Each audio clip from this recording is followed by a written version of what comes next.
हम धर्मेंद्र प्रधान का इस्तीफा मांग रहे थे, अब हम नरेंद्र मोदी का इस्तीफा मांगेंगे। मैं अभी भी जिंदा हूँ। 20% लगभग मेरे शरीर का चला गया है। फैट्स के बाद मसल्स गए हैं और उसके बाद ऑर्गन्स जाएंगे। फोर्सफुली आने की कोशिश कर रहे हैं, फोर्सफुली आने की कोशिश कर रहे हैं यहाँ पे, फोर्सफुली आने की कोशिश कर रहे हैं यहाँ पे, ऊपर नहीं। যন্তর মন্তরে ধুমধুমার। সোনম ওয়াংচুককে সরিয়ে প্রধানমন্ত্রীর পদত্যাগের দাবিতে সোচ্চার ককরোচ জনতা পার্টি। গত 21 দিন ধরেই যন্তর মন্তরে চলছিল সোনম ওয়াংচুকের অনশন আন্দোলন।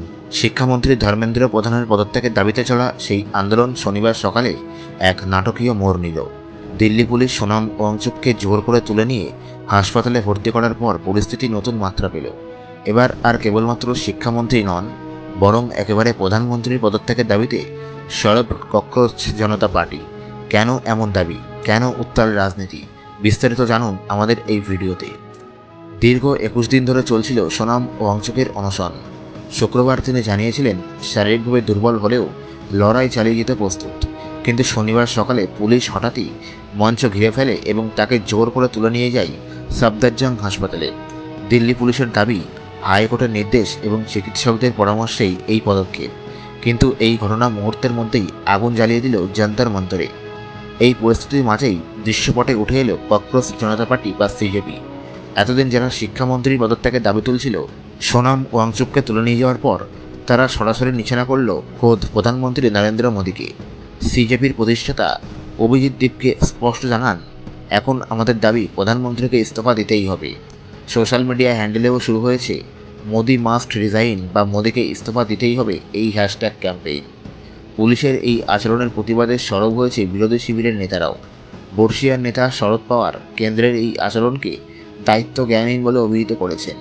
আপ সাংসদ সঞ্জয় সিং স্বৈরাচার অভিযোগ তুলে তোপ দেখেছেন সরকারের ওপর। তার কথায়, সংসদের বাদল অধিবেশনের আগে ছাত্র যুবদের কণ্ঠরোধ করতে এই চক্রান্ত। অন্যদিকে পশ্চিমবঙ্গের মুখ্যমন্ত্রী মমতা বন্দ্যোপাধ্যায়ও সোনম ওয়াংচুকের শারীরিক অবস্থা নিয়ে গভীর উদ্বেগ প্রকাশ করেছেন। তিনি সাফ জানিয়েছেন, গণতন্ত্রে এভাবে নীরব থাকা যায় না, বরং আলোচনার পথ খোলা রাখা উচিত। সোনম ওয়াংচুক চেয়েছিলেন আগামী 20 জুলাই একটি সফল সংসদ অভিযান। তার দাবি ছিল, যদি সেই অভিযান সফল হয় তবেই তিনি অনশন ভাঙবেন। তার আগেই পুলিশি হস্তক্ষেপে আন্দোলন কোন পথে যাবে তা নিয়ে প্রশ্ন উঠছে। ছাত্রছাত্রীদের প্রশ্নের মুখে সরকার কেন নীরব? কেনই বা আলোচনা পরিবর্তে বল প্রয়োগের পথ বেছে নেওয়া হলো? এই প্রশ্নই এখন জোরালো হচ্ছে রাজনৈতিক মহলে। সোনম ওয়াংচুককে সরিয়ে আন্দোলন কি স্তীমিত হবে, নাকি ককরোচ জনতা পার্টির হাত ধরে এই আন্দোলন এক বৃহত্তর রূপ নেবে? প্রধানমন্ত্রীর ইস্তফার দাবি কি কেবলমাত্র রাজনৈতিক হুঙ্কার, নাকি এর পেছনে রয়েছে কোনো জনরোষের ইঙ্গিত? উত্তর খুঁজছে রাজধানী। আপনার কি মনে হয়? লিখুন কমেন্টে। हम धर्मेंद्र प्रधान का इस्तीफा मांग रहे थे, अब हम नरेंद्र मोदी का इस्तीफा मांगेंगे। सोनम सर को घसीटकर इन लोगों ने इनकी जिंदगी की सबसे बड़ी गलती की है। इन्होंने प्रूफ दे दिया है कि ये लोग तानाशाह के लोग हैं। मैं आज से अपना इंडेफिनाइट हंगर स्ट्राइक शुरू करने जा रहा हूँ और जो हमारा 20 जुलाई का मार्च है वो हम करके रहेंगे।